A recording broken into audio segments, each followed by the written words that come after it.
Afternoon, folks. The the piglet has plowed around. The one remaining non-hooligan piglet has plowed around my apple tree, so you can see like all of this grass has been dug up, which is actually good. Apples don't like to grow in grass, so that's not a bad thing. I might toss down some clover seed or something. The soil. Ooh, hey, Avaloo.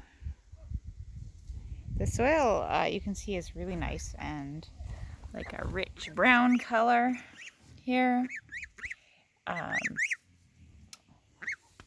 Bathtub Goose is with us today.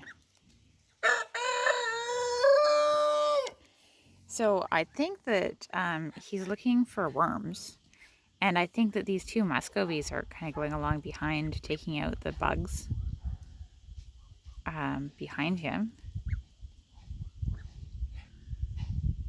So that's kind of neat.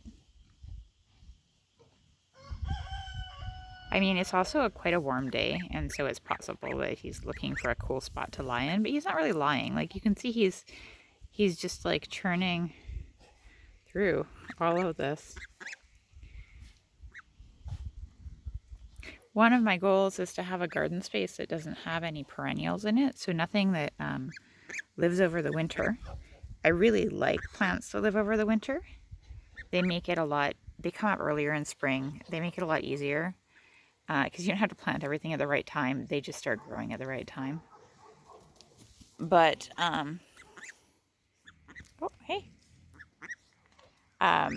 But if I have perennial plants in the ground, then I can't throw my piglets in the garden or my pigs in the garden to dig up the soil. Like right now I have raspberries and rhubarb and sorrel and all sorts of stuff in there.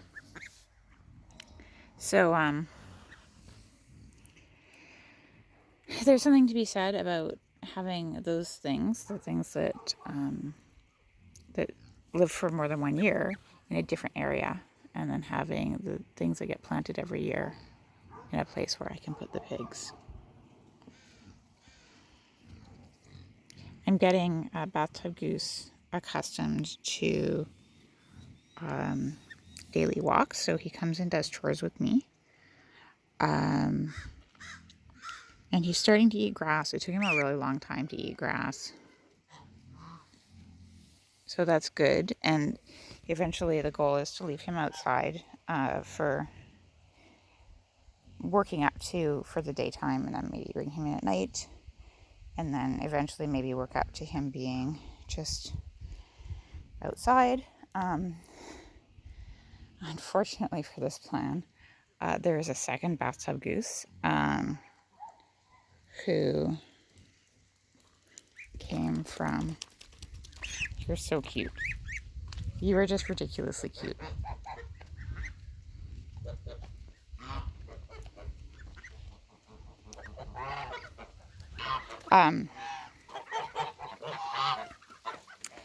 What I'm trying to say is that the goose in here that's been sitting on the nest, she's, like been sitting and sitting and sitting, and so she's a very patient sitter, but she is not good at taking care of babies, or else her babies aren't very good. When someone comes off one of her nests, they seem to get stuck on their back a lot. Like they roll over onto their back and they can't get back onto their belly. And after a couple days in the bathtub, they stabilize. So this goose was the first one like that.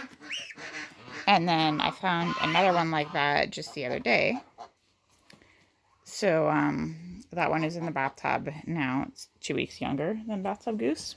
So it's just learning to walk without flipping over on its back. And I'm hoping that those two will bond with each other. It's also true that this white rooster has been hassling her. And I don't know if she wasn't being hassled, if it would be any better. What I should do is take the eggs out from under her. Candle them. That is to put a really bright light through the egg so I can see what's going on inside, if there's a baby or if it's just a dead egg, and then make her stop sitting, because obviously if she keeps hatching babies and does a bad job parenting, then I have to keep putting them in the bathtub. It's okay, baby. It's okay, little one.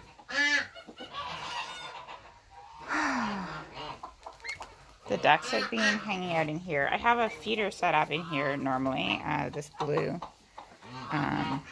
pool. And the piglet comes in here and eats from it and then dumps it over and eats the chicken eggs. Oh, and the duck eggs. However, right now, I have come in here early enough to get eggs. Some of the eggs. Bathtub goose is not really great with doors. Doesn't quite understand doors. Oh, hey. Hey, hon. You're off your nest. Whoa. Do you want this goose? This is your goose. Well, what are you doing? I'm going to go look at your eggs. Some of those look way too clean. They've been in there long, and obviously some of them look like they've been in there a really long time. Yeah, I should go in there with a light. And it seems like Mama Goose is hungry. She was expecting me to put some, yeah, it's okay, some grain in there so she could eat it. Whoa, honey, yeah. Hey, Goose, you can't get over that, honey. You're going to have to go around it. Jeez. Goose, come here. Come here. Come here, Goose. Hey, you have to come around this way. No, around this way. Uh-huh. Come on, figure it out. Around this way. Come on. Goose. There we go. Yeah, I need to walk out this door now. And this goose always wants to be friends with Bathtub Goose. And Bathtub Goose is like, no, I'm not a goose. I'm a human. And then ignores that friendly goose. So it's possible that if I pen them together outside, they'll become friends. Which would be really great. Bathtub Goose needs friends that are me. If I knew someone who had a place to, like, who wanted an indoor goose, that would be the right goose. But that's not what's happening, so.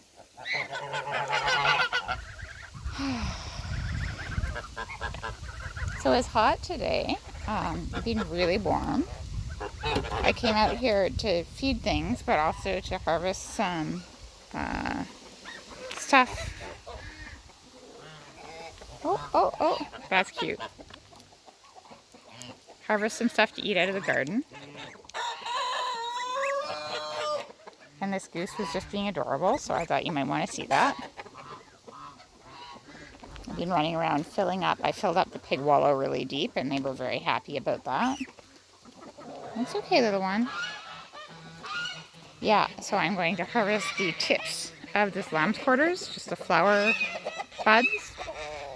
If you think about it, broccoli is just the evolved flower buds of one set of plants, like one family of plants, and this is the flower buds of a different family of plants, and they were quite tasty raw, so I think that they'll stir fry really nicely. We'll see how that goes. I've also seen a bunch of ducks in here, but I had not seen duck eggs in here, so I do expect that the dog is coming in there and eating them. Hey, little one. Oh, there you go. There you go.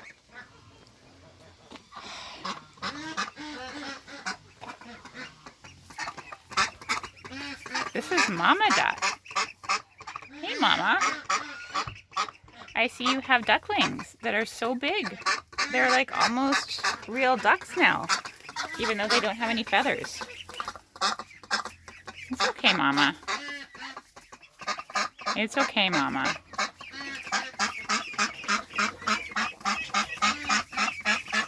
She's not into it. Oh no. What's going to happen with bathtub goose?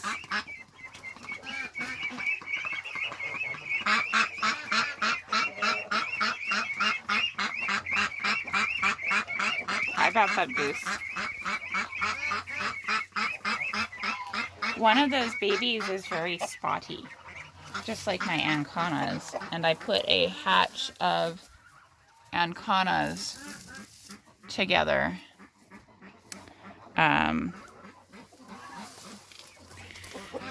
today.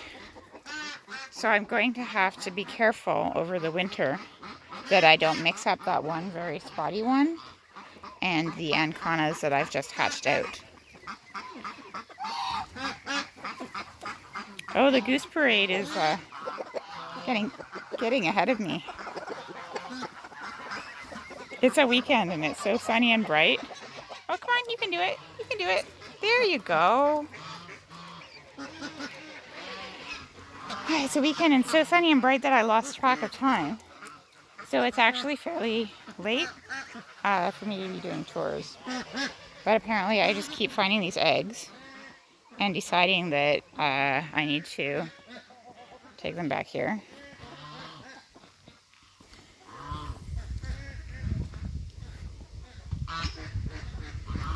Another thing that I need to do quite soon is set up a catch pen for some of the boars and the sows and gilts that are going to live on other farms. So I need to get them accustomed to eating in a place where I can drop a fence behind them and just catch them.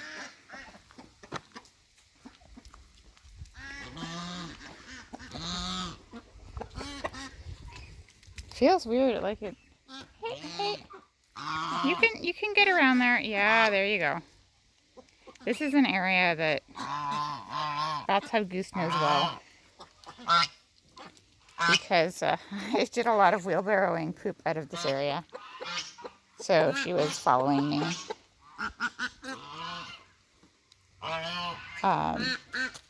Yeah, so it's like it hasn't rained today, and I don't think it rained yesterday. And I'm feeling nervous about the garden, even though it's been raining and the soil is so wet. I probably don't have to be. It's just like, what am I doing? I watered inside the greenhouse, but I didn't water outside the garden. That is a nice big rooster.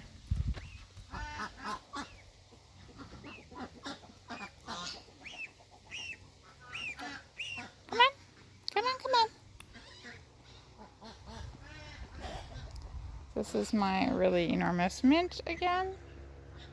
Oh, I can't stick my hand in there to show you. But things are growing well. This heat will be very helpful. Also growing well is these little chicks. We're going to go look at them.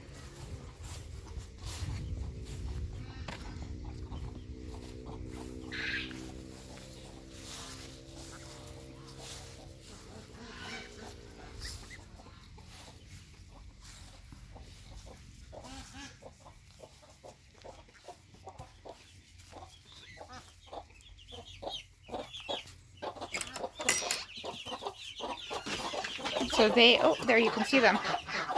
They can fly enough to get up there.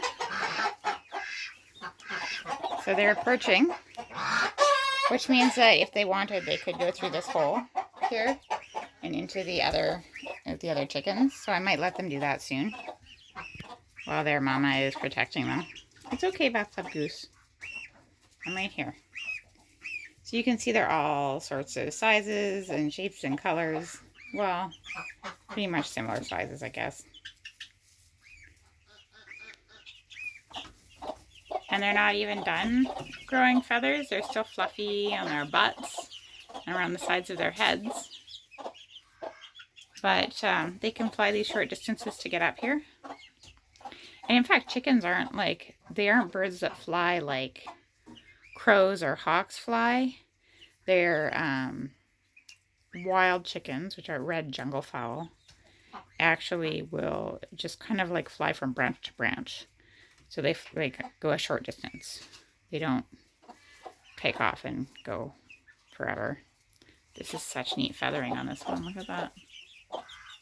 I have no idea what these are going to look like. And then there's the one little chanticleer that's a clone of her mom.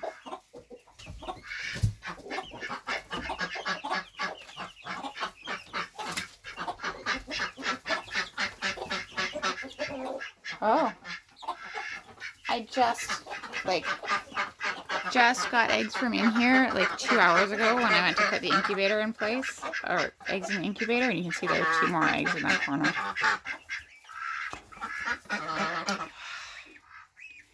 Okay, that's a very sad bathtub goose out there. Okay, bathtub goose. Are you prepared to do chores with me? It means lots of walking around.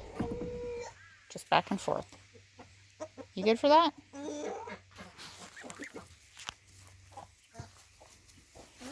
Here, little one. Yeah. Yes. You should eat some grass. Grass is good for you.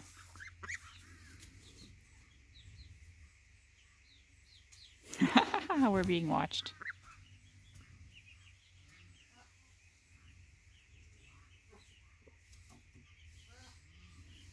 Anyhow, I need to get on with my day.